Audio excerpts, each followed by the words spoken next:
اعوذ باللہ السمیع العلیم من الشیطان الرجیم بسم اللہ الرحمن الرحیم سبحانک لا علم لنا الا ما علمتنا انک انت علیم حکیم۔ سورۃ الممتحنہ، آیات 13 پیراگراف 4۔ پہلا پیراگراف سچے مومنوں کی اسلامی ریاست سے وفاداری۔ دوسرا پیراگراف اسلامی ریاست کی خارجہ پالیسی۔ تیسرا پیراگراف عورتوں کی شہریت کے قوانین اور تبادلہ مہر۔ چوتھا پیراگراف ریاست سے وفاداری اور کافروں سے قطع تعلق کی ہدایت۔ مرکزی مضمون اسلامی ریاست کی شہریت اور خارجہ پالیسی کی وضاحت اور سچے مومنین اور مہاجرین کو اسلامی ریاست کا وفادار رہنے اور حضرت ابراہیم علیہ السلام کی طرح کافروں اور مشرکوں سے بے تعلق ہو جانے اور کافر حکومتوں سے رسم و راہ بند کرنے کی ہدایت۔ زمانہ نزول صلح حدیبیہ ذوالقعدہ 6 ہجری اور فتح مکہ رمضان 8 ہجری کے درمیان غالباً 7 یا 8 ہجری میں نازل ہوئی۔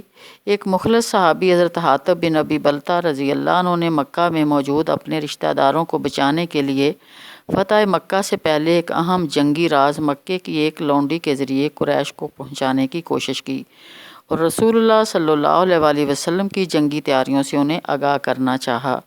یہ وہی دور تھا جب مسلمان عورتیں دارالکفر مکہ سے ہجرت کر کے اسلامی ریاست مدینہ پہنچ رہی تھیں، اور ان کی ہجرت، ان کی شہریت، ان کی ریاست سے وفاداری اور ان کے مہر کے تبادلے کے مسائل پیدا ہو رہے تھے۔ کتابی ترتیب کے اعتبار سے پہلے سورۃ الحدید ہے، پھر سورۃ المجادلہ، پھر سورۃ الحشر اور پھر سورۃ الممتحنہ۔ نزولی ترتیب کے اعتبار سے پہلے سورۃ الحشر ربیع الاول 4 ہجری، پھر سورۃ الحدید 5 ہجری کے اوائل میں نازل ہوئی ہے، پھر سورۃ المجادلہ جنگ احزاب کے بعد 5 ہجری کے اواخر میں، پھر سورۃ الممتحنہ فتح مکہ سے پہلے غالباً 8 ہجری کے اوائل میں نازل ہوئی۔ سورۃ الممتحنہ کا کتابی ربط۔ سورۃ المجادلہ کی آیت 14 میں منافقین کے بارے میں کہا گیا تھا کہ الم تر الی الذین تولوا قوما غضب اللہ علیہم، کیا تم نے ان منافقین کو دیکھا جنہوں نے اس قوم یہود سے دوستی کر لی جس پر اللہ نے غضب فرمایا۔ پچھلی سورۃ الحشر میں بھی منافقین کے بارے میں یہ انکشاف کیا گیا تھا کہ یہودیوں کی جنگی حمایت کے بارے میں ان کی اعلان ترانیاں جھوٹی ہیں۔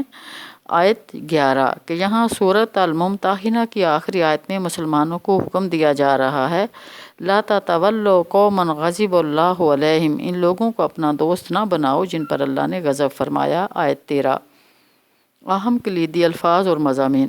سورۃ الممتحنہ میں اندرونی اور بیرونی جاسوسوں پر کڑی نظر رکھنے کی ہدایت۔ اس صورت میں اسلامی ریاست کے استحکام کے لیے منافقین پر نظر رکھنے کے علاوہ بیرونی جاسوس، بالخصوص خواتین جاسوسوں اور برادری کے جاسوسوں پر کڑی نظر رکھنے کی ہدایت دی گئی ہے۔ مخلص مسلمانوں کو بھی حضرت ابراہیم علیہ السلام کی طرح رشتہ داری پر اسلام کو ترجیح دینے کی ہدایت کی گئی۔ سورۃ الممتحنہ میں اسلامی ریاست کی خارجہ پالیسی کا ذکر۔ لا تتخذوا عدوی وعدوکم اولیاء۔ آیت 1 اسلامی ریاست کی خارجہ پالیسی بیان کرتے ہوئے اللہ کے دشمنوں اور مسلمانوں کے دشمنوں سے دوستی نہ کرنے کا حکم دیا گیا ہے۔ انہیں رازدار بنانے اور انہیں جنگی راز فراہم کرنے پر گرفت کی گئی۔ نمبر 2 سورۃ الممتحنہ میں کافر اور منافق برادری کے مقابلے میں اسلامی ریاست سے وفاداری کا حکم۔ لن ینفعکم ارحامکم ولا اولادکم یوم القیامہ۔ آیت 3 کے ذریعے یہ حقیقت ذہن نشین کرائی گئی کہ جن رشتہ داروں کی محبت میں آدمی بعض اوقات اخلاص کے باوجود اسلامی حکومت سے بے وفائی کر بیٹھتا ہے، وہ قیامت کے دن ہرگز کام نہ آئیں گے۔ سورۃ الممتحنہ کا نظم جلی۔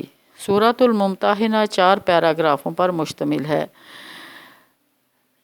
آیات 1 تا 7 پہلے پیراگراف میں مخلص مومنین کو اسلامی ریاست کا وفادار رہنے کی ہدایت ہے۔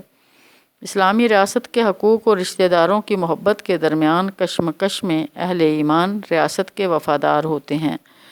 آیت 1 تا 3 کافروں اور ان کی ریاست اسٹیٹ سے حضرت ابراہیم علیہ السلام کی طرح اعلان برات ضروری ہے۔ آیات 4 تا 6 ایک 1.5 سال میں مشرکین مکہ کے مسلمان ہو جانے کی بشارت دی گئی ہے۔ عسى الله ان يجعل بينكم وبين الذين عاديتم منهم مودة۔ آیت 7 آیات 8 تا 9 دوسرے پیراگراف میں اسلامی ریاست کی خارجہ پالیسی بیان کی گئی ہے۔ حلیف کافر حکومتوں سے دوستی کی جا سکتی ہے، یہ انصاف کا عین تقاضا ہے، اور اللہ انصاف کرنے والوں کو محبوب رکھتا ہے۔ لیکن حریف کافر حکومتوں سے دوستی نہیں کی جا سکتی جو مسلمانوں سے قتال کرتے ہیں اور انہیں اپنے گھروں سے بے دخل کرتے ہیں۔ آیات 10 تا 12 تیسرے پیراگراف میں اسلامی ریاست کی داخلہ پالیسی بیان کی گئی۔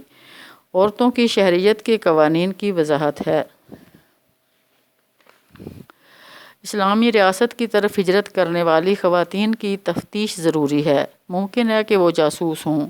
شہریت دینے سے پہلے تفتیش ضروری ہے۔ فامتحنوہن، سچی مومن خواتین کو اسلامی ریاست شہریت دے دے اور کافروں کی طرف نہ لوٹائے۔ مومن عورتیں کافروں کے لیے حلال نہیں ہیں۔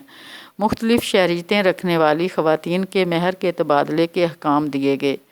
مومن خواتین سے شرک، چوری، زنا، قتل اولاد اور بہتان طرازی سے بچنے اور تمام معروفات کی اطاعت کرنے پر بیعت لینے کا حکم دیا گیا۔ آیت 13 چوتھے پیراگراف میں اسلامی ریاست سے کامل وفاداری کے لیے منافقین کو مغضوب قوم یہود سے مکمل قطع تعلق کی ہدایت کی گئی۔ آخری آیت میں کافروں سے بالخصوص ان قوموں سے جن پر اللہ کا غضب ہوا روابط نہ رکھنے کے بارے میں پہلی آیت کے احکام کا اعادہ کیا گیا۔ یا ایھا الذین آمنوا لا تتولوا قوما غضب اللہ علیہم، اے لوگو جو ایمان لائے ان لوگوں کو دوست نہ بناؤ جن پر اللہ کا غضب ہے۔ مرکزی مضمون: اسلامی ریاست۔